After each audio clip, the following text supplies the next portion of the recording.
Yeah, I mean that is the problem. I mean, we won't go slagging off this country, call them all wankers, but I No, mean no, they no. are, they are, aren't they? In essence, No, please, if you want to sort of touch upon yeah, how, we will do. how hard it is or whatever, Yeah, that's absolutely fine, yeah, yeah, we definitely will. Are you ready? Yeah, Yeah, absolutely. Chris, are you ready? Hold on, blimey, just give us a what's it count date. Right, 5, 4, 3, 2. Welcome to BB Interviews with Media-Gabbie Cabbie on SRB Radio in association with Griffiths Clothing. Joining me today, all the way from South London, on drums, Stevie White, y'all. Oh, good morning, everybody. Great to be chatting on this lovely day. Whitey, how you doing, mate? You okay? I'm really good, thank you. Yeah, all ready for Halloween down in South London with the kids. It's all good. I use that line because that's how Paul introduced you to the crowd when you done your drum solo of In the Crowd. I think it was 2005 at Ali Pali, wasn't it? Oh, yeah, I remember that. Yeah, I think, yeah, he said all the way from South London, and there we were over in North London, Bandit Country, But, yeah, it was good memories. Lovely gig, that. Massive sold out Ali Pali. That I remember that well, actually. Well, we're going to talk about a little bit of your time with Paul Weller and the Style Council. Obviously, yeah. Your songwriting on our favourite shop as well, with Everything to Lose. And Absolutely. also your new guys as the Family Silver, because I'm absolutely loving your new EP, and I loved your first EP that was out 2 years ago. But firstly, if you didn't see that Boys Brigade band, do you still think you would have been a drummer, Steve? I think I would have found another way to come to it. I think it was like a little fire that was waiting to be ignited, because I'd already had a taste of a drum, because my uncle had a snare drum that I'd managed to become a little bit obsessed with, and I used to hit it sort of any opportunity that I had when I went to his house, and so I'd kind of already a little bit got the bug, but when I saw the Boys Brigade thing, it sort of made complete sense to me that, that's what I want to do. And I was able to then go and actually join the Boys Brigade and get into the band and start learning about rudiments and mummy daddies and learning the roles and everything like that. So it was a brilliant starter, but I think I would have probably found my way into it anyway. Because your brother is also a very, very talented drummer. Did you have drum offs in your bedroom? How did that work between you and your kid? Well, Alan's 7 years younger. So what actually happened is that I was able to sort of get my own place when I was around sort of 19, 20, which not many 19, 20-year-olds can do nowadays. But I was able to get my own place and move out of my mum's house. And then when I moved out, I left this like little drum shed that my dad had built in the loft. And so Alan, who was probably 13 or 14 at the time, he crept into it because it was now vacant. And so we never really kind of did that sort of thing of drum offs, and because he kind of got into it at slightly a later age than I did, and obviously when I left to go and live in my own place, Alan was able to sort of take what was left over, and there was like a Pearl kit that was sort of in the loft where I used to practice on it, and I think that became one of the first kits that he used when he joined Oasis for a little while. So that was all.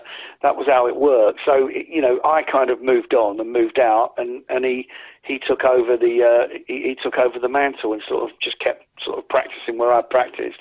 And then I got him some lessons when he was about 14, 15, and he was doing really well. I mean, even before he joined Oasis, when he was I think 19 or something, he'd played for Dr. Robert. He played on Dr. Robert's solo album, State of Grace, which is a really lovely album, and he'd done some depping for me, playing for Galliano and bits and bobs. So it was, he'd kind of had a little career going before he got the job with Oasis.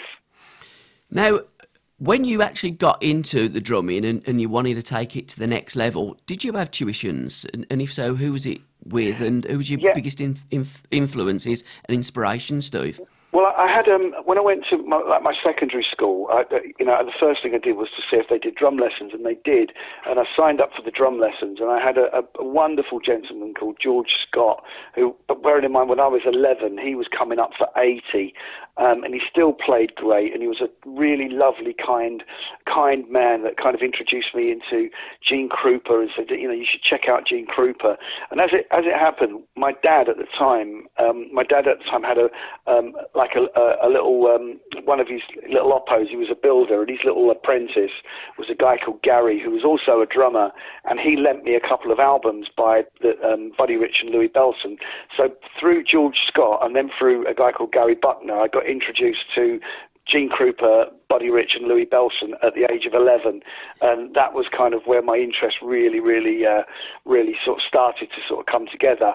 And then after George left, he retired, and then there wasn't very many kind of good teachers around, and I went and studied with a guy called Bobby Orr, who was again originally a pipe band drummer, but also a very, very well-known jazz drummer in London. And I used to travel, get on the train when I was about 12 and go, I don't know if you could do that anymore, but just to get on the train and go over to the other side of London and go and have my lessons with Bobby.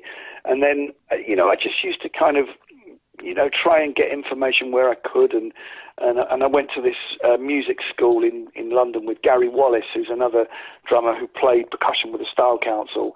And we went to this music school, which we were a bit like fish out of water because it was all really posh kids on violins. But we managed to kind of get what we could out of it, and we became really good friends. And Gary was around when I first got the job with Paul, and Gary was playing drums for a band called The Truth at the time. So there was that kind of connection, and he got me into one of his mates' bands, a kind of an early mod revival band called Flat 19, and we managed to support The Truth playing at the Marquee. So I'd kind of got to play at the Marquee when I was 16, really. So, definitely an early starter with everything like that. And then you got in 1985, you got to play at Wembley at Live Aid, didn't you? But you auditioned to get into the Style Council. Did you know it was for Paul Weller's band, Style Council, or just a normal audition? I just thought it was a normal audition. I mean, and I was doing loads of them. At that time, I was trying to get my name out there and just doing any sort of audition that I could. And it was only through rehearsing and auditioning for another band that was signed to Polydor, who went back into, and to the A&R guy, Dennis Monday, and said, look, and he said, oh, have you had any trouble, any luck finding a drummer? And I said, no, it's been proving a bit sort of troublesome, but. And he sort of just said, well, I've got to go looking for a drummer. And they were like, oh, really? And he went, yeah, like, where'd you find a sort of a young jazz drummer in London? And they just said to him, well, actually, the kid that we saw today wasn't right for us, but he was quite jazzy. So then Dennis got my number off of the guys. Dennis phoned up my mum's house and then basically said, oh, White, where'd you live? Oh, South London. Your uncle wasn't a DJ, was he? And I said, yeah, he was. And he knew my uncle because he used to go to shows where my uncle was DJing. So the connection was made. And that's when Dennis said, look, there's a band, I can't say too much, but come up to Nomi's. He gave me the address. And then when I got up to Nomi's, they were rehearsing already, and they kind of had a drummer lined up because they were doing this like Brockwell Park show. But when I saw Mick Talbot's Hammond, I clicked that it was the Style Council, and I'd already met Mick before when he was playing with the Bureau at the Albany Empire, so I kind of knew who Mick was. And then I kind of worked out that it was the Style Council, and thought I've got to give this a good shot here, really, because this could be some good work here. And then when I spoke to Paul, he said, oh, we've got a drummer for this weekend, and I was like, can I just have a go? Can I have a go? Go on, I've come a long way.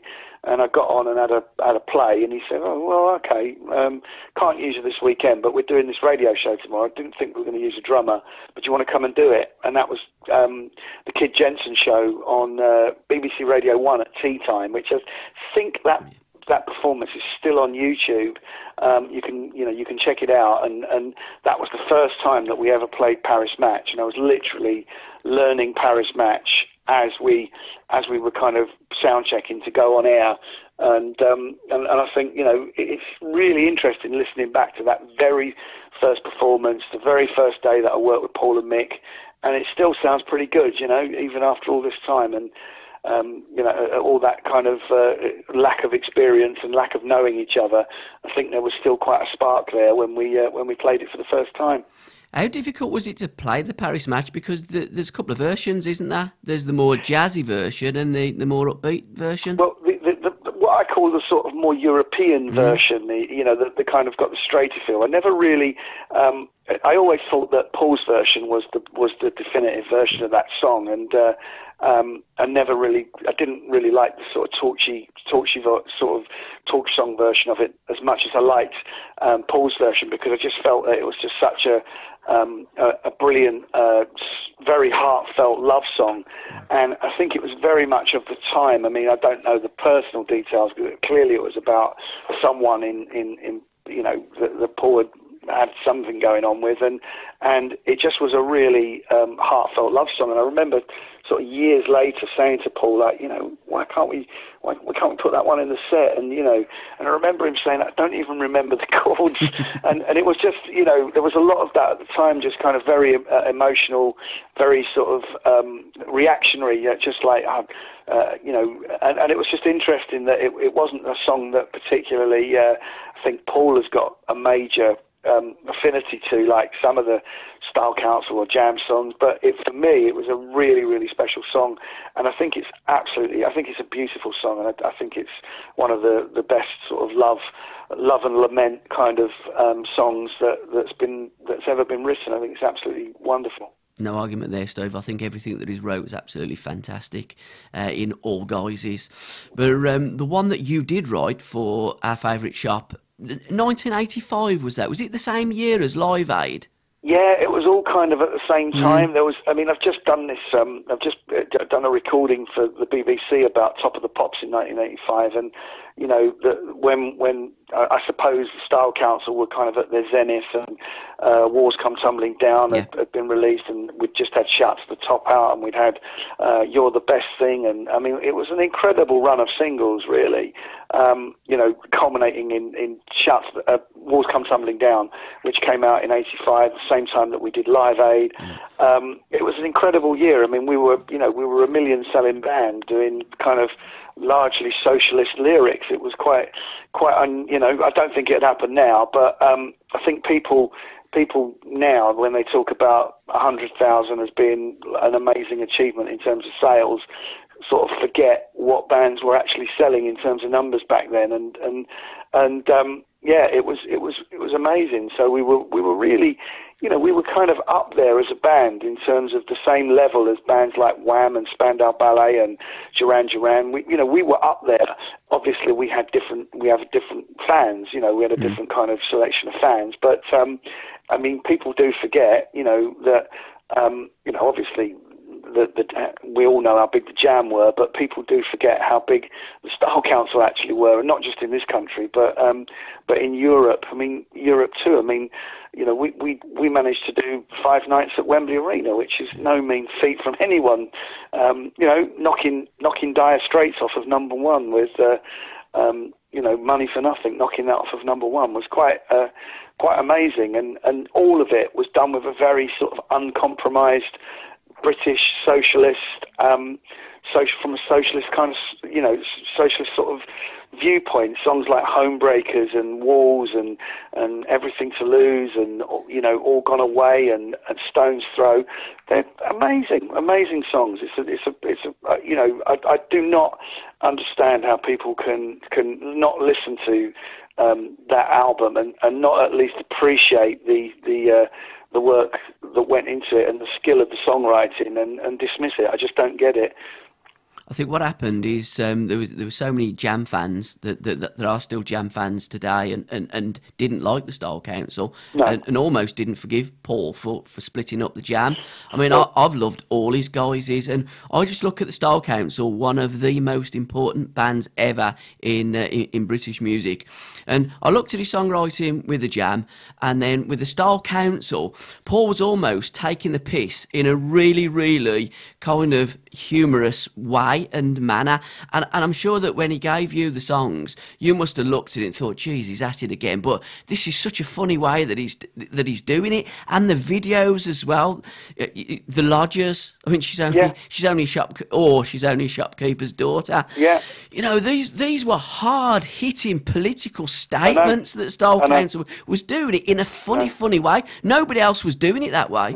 And I think what's sort of very easy is, I mean, we're kind of, you know, hindsight, we're all kind of that much older now, and sometimes you sort of read, you know, these sweeping statements on social media of criticism about work that, you know, Style Council did or what other people have done, and you forget what, you know, it's okay sort of being able to analyse what, you know, at 50 years of age and kind of put out these big sweeping statements, but what people sort of don't allow for is the fact that, you know, even Paul himself was 25, you know, and 24, 25 when he did that. I mean, that's youth to us now, isn't it? You know, that you're mere youth, and to the fact that he'd already had the jam under his belt, and it's incredible. It's an incredible achievement, and I think people need to put that into perspective a little bit, and just, you know, when they come up with their such knowledgeable criticisms about things, it's like, you know, it just winds me up a little bit sometimes. It's like, just put it into perspective. It's so easy to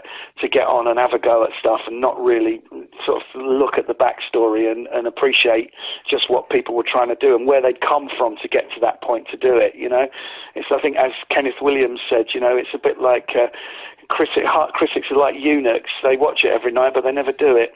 Yeah, I totally agree. Absolutely agree with that. I've got a couple of questions one from Frank Gradishaw of Thrift Store Halo, a band I'm absolutely loving from Chicago. When you were in the Style Council, what influence did you have with your drumming patterns in the music? I think quite a lot, because you know, as with any time that you're working with a songwriter, what your role is to try to sort of make the song sound as good for them as it possibly can. But I think that one of the things that, you know, overtly Paul and Mick wanted was a drummer that wasn't really, you know, a sort of a rock drummer, and Rick was a fantastic, you know, he's a fantastic drummer. He's a great rock drummer. And, you know, I think with Paul, when we were playing songs, he was really interested in you know, things like The Whole Point of No Return and some of the, you know, Piccadilly Trail and things like that. I think he wanted more of the Latin and the jazz and the other influences that I had, because obviously if he didn't, you know, if he'd have wanted a more, you know, straight ahead rock drummer, he would have stuck with Rick. You know, he wouldn't have changed, and that's you know, that's just how it is. So he, a lot of the time, I think he kind of said to me, try something different, just try something different, and you know, because I'd had these lessons with playing in sort of Brazilian drumming and bossa nova and mambo and Latin, I was able to kind of say, well, look, this might kind of work, you know, should we try this? And he liked it, you know, that was it. I mean, it was a sort of a definite attempt to do something different, and that's you know, that was why I was able to do that. But, you know, obviously, if he didn't like it, or if Mick didn't like what I was playing, they'd say so. But it was always really, really open. It was always, you know, I mean, sometimes you know, even when working on Paul's solo records, I mean, he would say, look, I've got a really strong idea about what I want on this, you know, tunes like Wildwood, I just want you to do this, and that was like brilliant. It was great, you know, that sound, yeah, you're right, mate, that's fine. And then there were other songs where it would be like, you know, can I just try this? And he'd never not say no. He would always say, well, yeah, give it a go, and if it works, it works. If it don't work, we'll keep going. So it was never a difficult process, you know, recording and coming up with and being allowed to put suggestions forward. That I never found that a problem at all. Now, with back to the Style Council, just briefly before we move on to the Family Silver, there was a record. Have you ever had it? Blue. But you took that music and put your lyrics to it, and that was the song With Everything to Lose that come out on our favourite Shop album. Yeah. That actually fits better on that album than the original. What happened? What was the dynamics about that? It was a strange situation, because we were doing Ever Had It Blue had been earmarked obviously for for absolute beginners. And at one point, I think we weren't sure whether it was actually going to happen, or whether whether we were going to be part of the film, or whether the soundtrack was going to work. And I thought, I think Paul had the song, and I think he just sort of thought, I hope this doesn't not get used. I hope it sees the light of day. But Ever Had It Blue had sort of been earmarked for absolute beginners, and we were just kind of looking to sort of make sure that if it didn't happen with absolute beginners, we could still do a version of the song. But one thing that Paul said is like, well, let's sort of maybe we'll change the lyrics. And what happened was that we went on this meeting for this youth trade unions right campaign event, and it was all about the YTS and the youth opportunity schemes, and how crappily young people were being treated, and how many had actually died on the scheme, and kids that were getting almost like Victorian labour, cheap Victorian labour. And I was so pissed off about that I literally went home and just wrote this kind of set of lyrics and just took them into the studio and just said, look, what do you think of these? And Paul was like, God, they're really good. Let's try them, and that's how it kind of came about. And I think that things probably moved again with Absolute Beginners, and Absolute Beginners, got back on track, and that song was then used. So there ended up kind of being two versions of the same song, but with different lyrics, So there was these things just kind of moved in sort of strange ways. The music business, you think that it's going in one direction, and you think that something's happening, and it completely changes in a heartbeat. So, you don't want stuff lying around that you can end up using. And it just ended up that Absolute Beginners came out, and Everything to Lose was written. And Paul, I think, thought that they were both good. So, they both came out, basically. Both excellent tracks. Yeah. What other songs did you write, Stephen? And also drum solos. What was your favourite drum solo? In the Crowd, definitely, and Sticks. I mean, it's all like it was. As soon as Paul either got on the guitar or the piano, it's like Whitey's drum solo and Weller's Fag Break.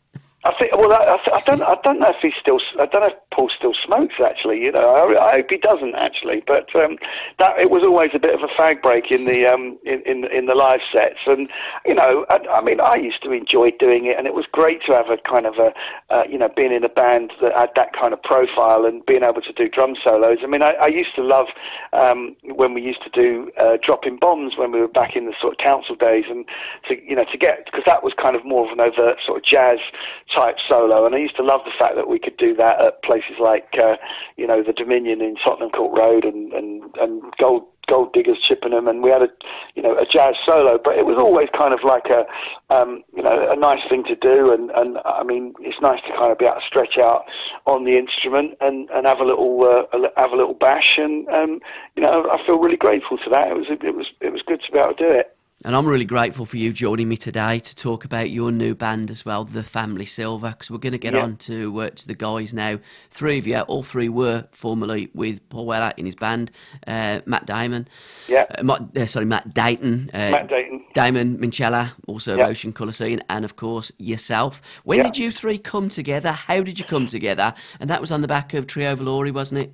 It was, yes. We were doing a lot of work with Trio Valori in Italy, and we were going out to Spain, and that was kind of like the sort of lifeblood of that band, really, going out and doing the Hammond-based stuff with Seamus Bean originally.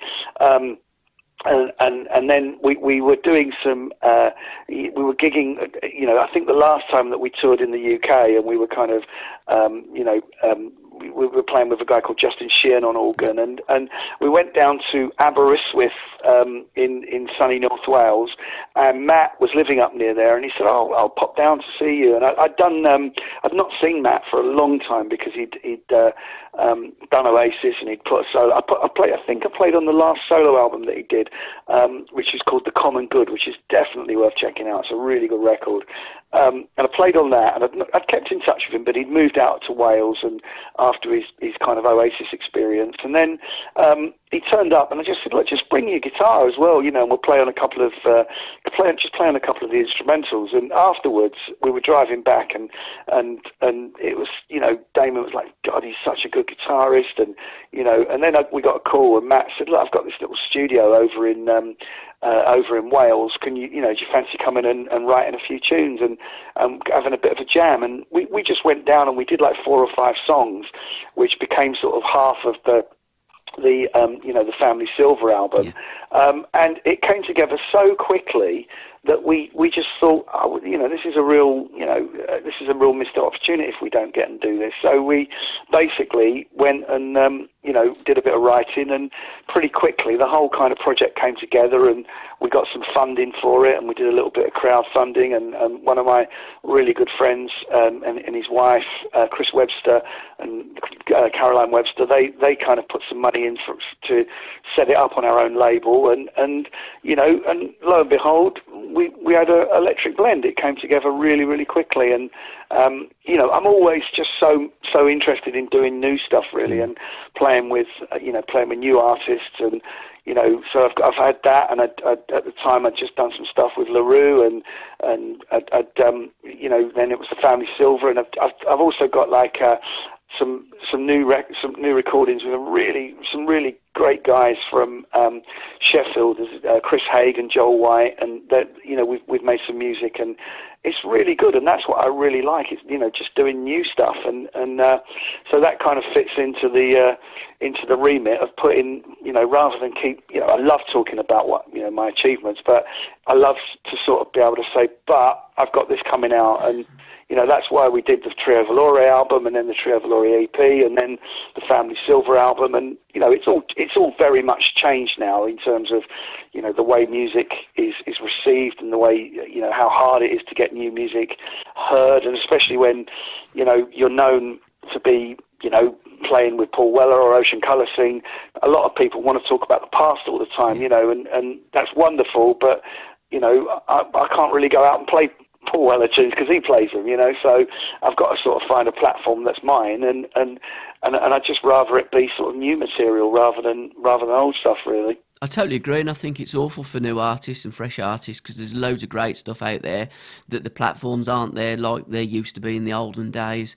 No, and you know, this country needs to take a really good, bloody good hard look at itself. We've become incredibly lazy. We've become, you know, in terms of our support of the arts, and you know, we're all sat here, and they're telling us that, you know, 80% of the economy in this country is like, you know, service-based industries, and then we're duped into making a stupid decision like Brexit. Yeah. And you know, it's just like these small town people that seem to have these voices now, and you know, when they talk about like the arts and entertainment being 8% of the British economy, then you know, we should be supporting this stuff. We should be, you know, I find it really upsetting when I sort of speak to young bands, and they say, oh, you know, we managed to get a few gigs in Belgium and Holland and Germany, and God, don't they treat you better over there? And you're going, what? You know, it's a joke. It's a joke, and you know, if bands can't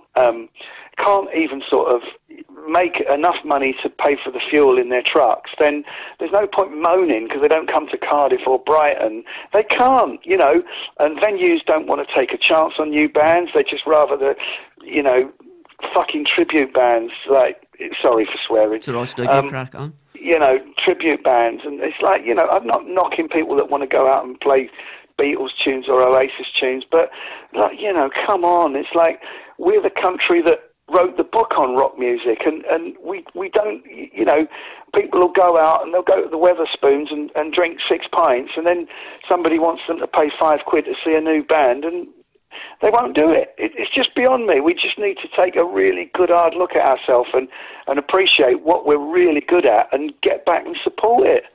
Totally agree. It balls my piss, Steve, all day long. You know, we do. Crazy. Yeah, we do what we do, and we have that platform. And then when we do that, you get little in the way of support, and you do. I mean, I almost feel like packing it in daily, but I love it so much. Well, but it just annoys me. That's what you have to sort of say, you know, if you want to get involved in music nowadays, you have to appreciate and you have to kind of say, well, you know, you're doing it for love. But, you know, make no bones about it that, you know, that all this streaming and, I mean, we've not got our new Family Silver EP on Spotify because, you know, I think Spotify is a really good idea. But just pay the artists some decent money. You know, it's not hard. Just up the royalty rates a bit. You know, the major record labels own it anyway. That, you know, if you know, if you say to your window cleaner when they come round and do a lovely job cleaning your windows, I'll give you a few likes on Facebook. Is that okay? Yeah. For one, they might punch you in the face, but certainly they ain't going to come back and clean your windows. Why is it with music that we think it's all right to expect music for nothing? I just don't get it. It just does not, you know, there's got to be some reward for your endeavours. It's not, you know, all about money. We do it because we love it. But if bands, and I see it, if bands that are signed to major labels are splitting up literally because they can't find enough financial support or sustenance to get them from gig to gig, then, you know, we should be really concerned about that. You know, do we not want new bands coming through? Have we had enough? Do we not want to see where the rock or grime or jazz, do we not want to see where young people are going to take this music? Should we just watch cover versions and sort of X Factor and reality shows? Is that what we really want? Maybe we do. I don't know. You know, maybe that's what the majority want in this country.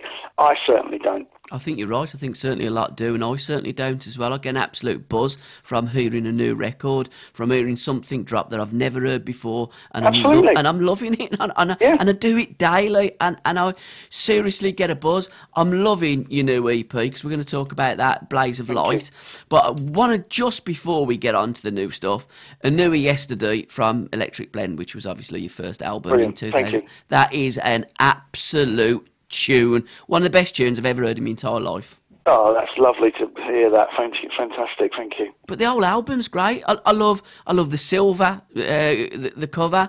I love the way that you've got the you guys embossed in there. It's just everything about it is just fantastic. Well, we have to thank our fantastic kind of our patrons, Chris and Caroline, for that, and also with the new EP, you know, Richard Clark from Monks Road Records, because these people are very, you know, they're my friends, but they're also very successful people who feel that they should give something back, and you know, and that is, you know, that's unfortunately or fortunately for us, where we've managed to get some financial support to make a really nice product and record it nicely and mix it properly, because there's no way on earth that, you know, a group of musicians that are at our stage are going to be able to walk into a record label and get a record deal, and it doesn't matter how good it is, but it just doesn't really happen anymore. So we're very grateful to the people that have came out and supported us, and you know, for the fact that people that pledged and sort of put their faith in us, and hopefully we've kind of, you know, lived up to expectations, and that's all we really want to do. And that's the thing that always makes me laugh, and it shouldn't, because it annoys me. That's a more appropriate term, annoys me. When you say people of our level, I mean, you know, the youngest drummer at Live Aid, one of the greatest drummers that this country has ever seen, not just our generation, but the country's ever seen. Matt Dayton, what a wonderful solo artist in his own right, guitarist. And then, like, Dr. Damon as well, because he's a doctor now, Minchella. He is a doctor. He's a doctor. Yeah, he's got his degree in Doctor of Philosophy, and he's spent 3 very hard years working on that, which is amazing. And the music that you're making, labels should be falling over themselves, signing you up, and radio stations playing the damn music. It ain't hard. The thing is about the mainstream, you know, mainstream in terms of radio. I mean, I can't even. I can name the people that I think actually listen to new music, and you know, people like Janice Long and people like Gary Crowley and Robert Elms, and then Mark Radcliffe, and you know, and then you sort of become a bit hard pressed to kind of actually work out who, if anyone even listens to it. They're all playlists now, and it's just what it is, and you just got to seek out the people that will show you support and show them support back. Really, that's all you can do. There's no point getting kind of bitter about it. It's what it is. It's how it is, and you just got to sort of keep one step ahead of the game and just try and work out, what the easiest way to get your music out there is, basically. Well, it starts at number 1, A Blaze of Light, and obviously that's the title of the EP. Yeah. Small Town Man, wonder who that's Yeah. about. That's about Nigel Farage, actually, and with a little bit of a reference to Boris Johnson. I totally respect it, when they say about a referendum. I don't believe a referendum is an entirely great. I think sometimes it's a bit of a sledgehammer to crack a nut, and I think if the truth be known, a lot of people voted in the referendum, and voted for out because they were pissed off at Westminster and peed off at their local MP, and had got it in their ears that that immigration is such a sort of a terrible thing, and obviously things need to change. But I think we were and should still be powerful enough to be able to change the EU and change the European community rather than walking away from it. So I think we've made a bit of a funny decision based on people. The fact is that once we made this decision, Farage ran away. Yeah. He's got his lovely job on LBC, copping $100,000 a year, talking crap every night, and he still takes money from the EU, which I find incredible. The guy has no shame, and he's, to me, he's like the sort of personification of the pub bore, the bloke that kind of, you go in and he's the one that sort of, just talks about himself in as the all-knowing sort of, the all-knowing kind of, authority on football and everything, and everybody kind of ends up leaving him because he's slightly pissed and talking crap at the end of the evening. So it's dedicated to Nigel Farage. If Only for Tomorrow, which is also on our playlist on the Biscuit Boys, SRB Radio. Searching for the Next Night, I think that's an absolute banging tune. It's my favourite on the EP. Oh, that's great. I mean, and I was really, I wanted to sort of, contradict the fact that it's got like a very sort of strong driving groove with the little breakdown sections. I wanted to sort of put some sort of real, almost sort of Buddy Rich-esque drum fills in there, as a little tribute to the fact that Buddy's 100th anniversary this year, and so I kind of did some very deliberate, quite over-the-top drum fills, and I thought, well, it doesn't matter because only our fans are going to hear it anyway. There's no point trying to sort of second-guess mainstream radio with this, so we might as well just do what we want to do, really. We have had another question as well from Frank Gradishar of Thrift Store Halo. Have you written a book? If not, why not? And are you going to? No, I've kind of sort of thought about it, but to be honest, for the amount of effort and time to actually write a book with my sort of life at the moment, with my kids and my family and my online work and my teaching and all the things that I'm doing, just to actually find the time to write a book, I think would be really, I just don't know where I would find the time. For one, I don't think I'm kind of ready to write a book, and I think that to a lot of extent, I think the book that I write would actually be quite boring, really, because I'm only going to talk about music. I'm not going to do any kind of personal stuff. I don't, I think that's my business and my family's business, and so I don't really want to go down that route. But I would love to I'd spoken to Ian Munn about writing a book about the Style Council, and just because it was such a fun time, and that we got up to such a we had a great time doing it. I'd love to sort of maybe put some of those thoughts down, but it's just finding the time to do it and being able to do a really good job at it. But I think maybe it's something for the future. When I'm sort of, I hang the drumsticks up and I might kind of go go back and look through everything and decide to write a bit of a biography, and hope people are still interested enough to go out and read it. I'm sure there would be, and I would, Steve, because at the end of the day, all I want to know is about the music, and I think that's the thing that we get away from these days. Yeah. It's not about the art to a lot of people. No. It's all about the salacious happenings, and I couldn't give a shit who sleeps with who and who's doing what. I want to know all about the music, that's the only thing. And that's such a great story. The music is such a great story, and like I say, I mean, it was lovely sort of recently talking about the the Style Council and the walls come tumbling down, and what the guy that was doing the interview was saying that was such a big record for me, because it was all it was all quite glam at the time, with the Durans and the Spandals and to a certain degree Wham and Frankie, and then there was this sort of band sort of saying, you don't have to take this crap, you don't have to sit back and relax, and I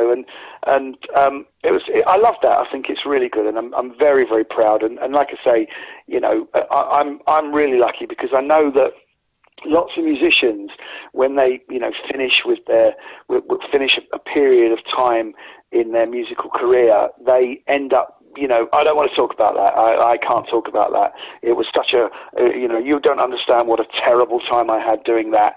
And I don't feel that about all the stuff that I've done over the years. I really, really enjoyed everything that I did. And then when I kind of thought, I don't know, I think I might want to try something different, and I've had enough, I'm moved on, and that was it. And so I am proud about it, and I'm not damaged by it, and you sort of see these hear musicians going, oh, it was so terrible, it was so awful. It's like that, I'm not knocking people that were poorly or have had sort of issues, and they write, and that's their way of doing it. But it was never like that for me. I was very, very, very, very lucky. I worked really, really hard, and I had a great time. And that's it. And I love listening to it. We've got another. Frank Greshar said, "I'll buy the book." Great. And all my mates as well over there in America, and James Walsh. Good morning, America. Yeah. How are you? How are you over? I think Frank's in Chicago. Did you say? Yeah, it is in Chicago. It was half 10, so it's. I love Chicago. One of my favourite cities in the world. It is Chicago. Good fond memories of playing at the Vic Theatre there, and then going down to Mass Ave and going to see my friend Steve Maxwell, and spending far too much money on vintage drums.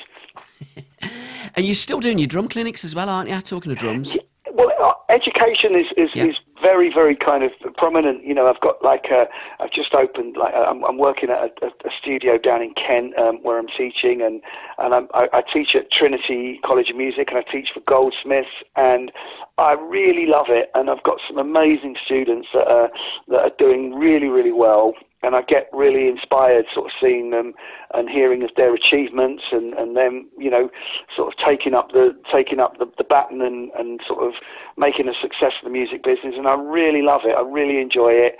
It keeps me on my toes, because I've got some fantastic players as students. So I really enjoy that, and it just enables me to kind of to be able to when we're doing things like the Stanley Silver, to not sort of worry too much about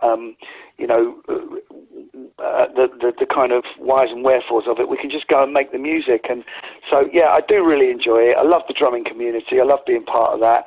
I'm going to Guernsey this weekend to go and do something, and then I was in Wales this weekend, and then next week I'm doing the London Drum Show, and then the Family Silver dates start in November. So I've never been busier, and it's really diverse, and I feel very grateful and still very focused and enjoy it. And when I finish here, I'll be in the drum room, a couple of hours practice, honing the chops for next week. And James Walsh, author of There's No Drinking After You're Dead, said, I think Steve's underestimating the level of interest that would be in a book about his career, and I totally agree as well.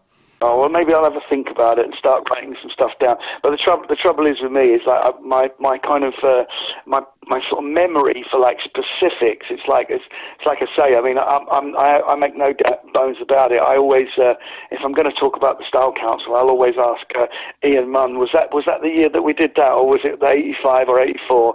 And the fact that he's written such a great book about it, it's been a real help to be able to sort of pinpoint what we were doing at sort of certain times. And I just need to find a bit of a resource about the solo stuff, because people still say to me, about like the first solo album, and then Stanley Road and Wildwood, and to me that kind of period is almost like one record, because it was like essentially 7 years of pretty much touring. You know, we just literally started off at it seemed like in 1989, and you know, before we knew it, it was coming up to 1996, and we'd almost like, you know, we'd made 3 records and probably been to Japan 10 times and America 5 times and Europe countless times and UK tours, and it had just gone from, you know, playing to a few hundred people here, there and everywhere to sort of, you know, playing at Crystal Palace Stadium and 2 nights at Finsbury Park and Battersea Power Station and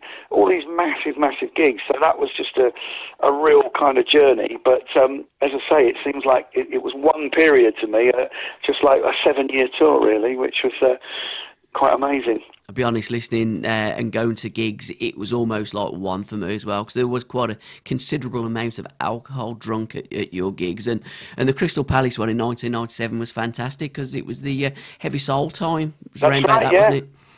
Yeah, and we had like Skunk and Nancy were on the bill, and I think Republica was on the bill. So I do remember, you know, it was great, and I mean, you know, we had some great lineups, sort of, you know, from Yolanda to, you know, to Damon and Matt and Steve and Ernie, and you know, they were all fantastic players and you know, fantastic songs, and you know, great sets to play, really fantastic sets to play. So many fantastic memories and so many fantastic songs. Anyone in particular that you loved drumming to more than any of the others, Steve, or, you know? Well, that is a really tough question, because, you know, I guess from those sort of three solo albums, which we, you know, and then into Heavy Soul, which we drew a lot of, you know, we obviously toured a hell of a lot. I loved like the kind of the balls out ones. I loved like Whirlpool's End and Sunflower, and you know, I loved like Can You Heal Us, Holy Man, and tunes like that. And it was always there were so many good and diverse songs. I mean, I remember I used to love to play Fifth Season, when, you know, from Wildwood, when we used to do that, and Back in the Fire and Has My Fire Really Gone Out, and Shadow of the Sun. I mean, they're all, you know, they're great tunes for drummers to play. They really are. Yeah, in my kind of like worst hours, the amount of times I used to listen to Fifth Season was like uncountable. That great is song. A tune, an absolute song.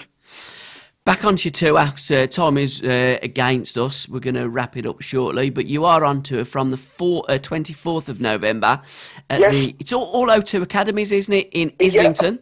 Yeah, we're playing. Apart from we're doing a gig at a lovely place called the Duke in Whitstable, which is a lovely venue and a proper sort of old school music venue with lovely people.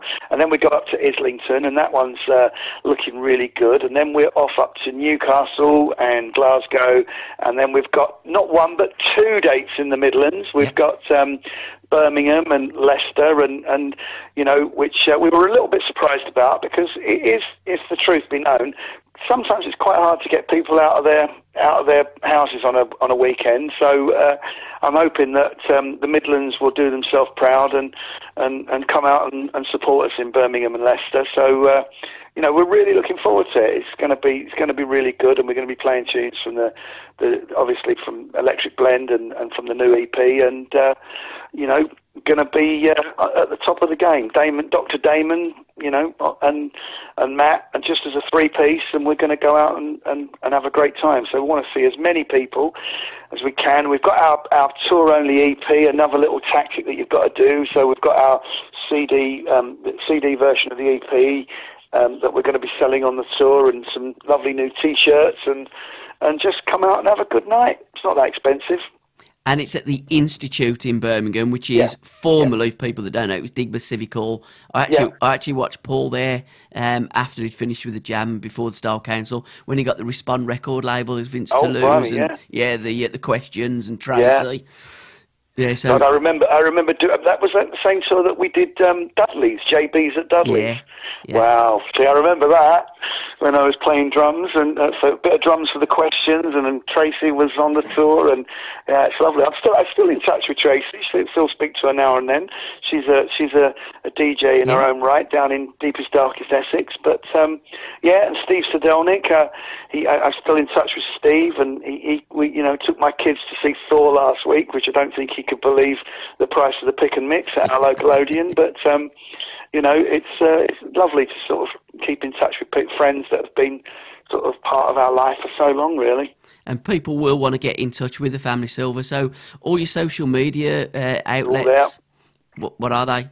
Oh, well, www.familysilver.co.uk, and we're on the usual Facebook, and we've got a really great guy called Steve Jewell who looks after our Facebook page, and we've got like a Family Silver fan page, and just come along and come and say hello, and come and support some good music. James Burgess, legend man, is talking about you, Steve, and I totally agree. James plays the best drums too, Yamaha. Oh yeah, absolutely beautiful. I'm really chuffed with my fantastic new relationship with Yamaha. We're 3 years now, but fantastic company to work with, and really enjoyed doing all my bits and bobs with them. So yeah, very lucky. I've got to say as well, James Birch is a great young drummer as well, Steve. So check this guy out. Oh well, yeah, definitely. He's gets on them skins, and I'll tell you what, I watch the kid. He's very, very animated when he's playing the drums, and he's a top lad and a top drummer. Lovely. Well, Steve, can I thank you very much for your time, sir? It's been an absolute pleasure, and we'll keep in touch, and I'll see you on the 16th in Birmingham.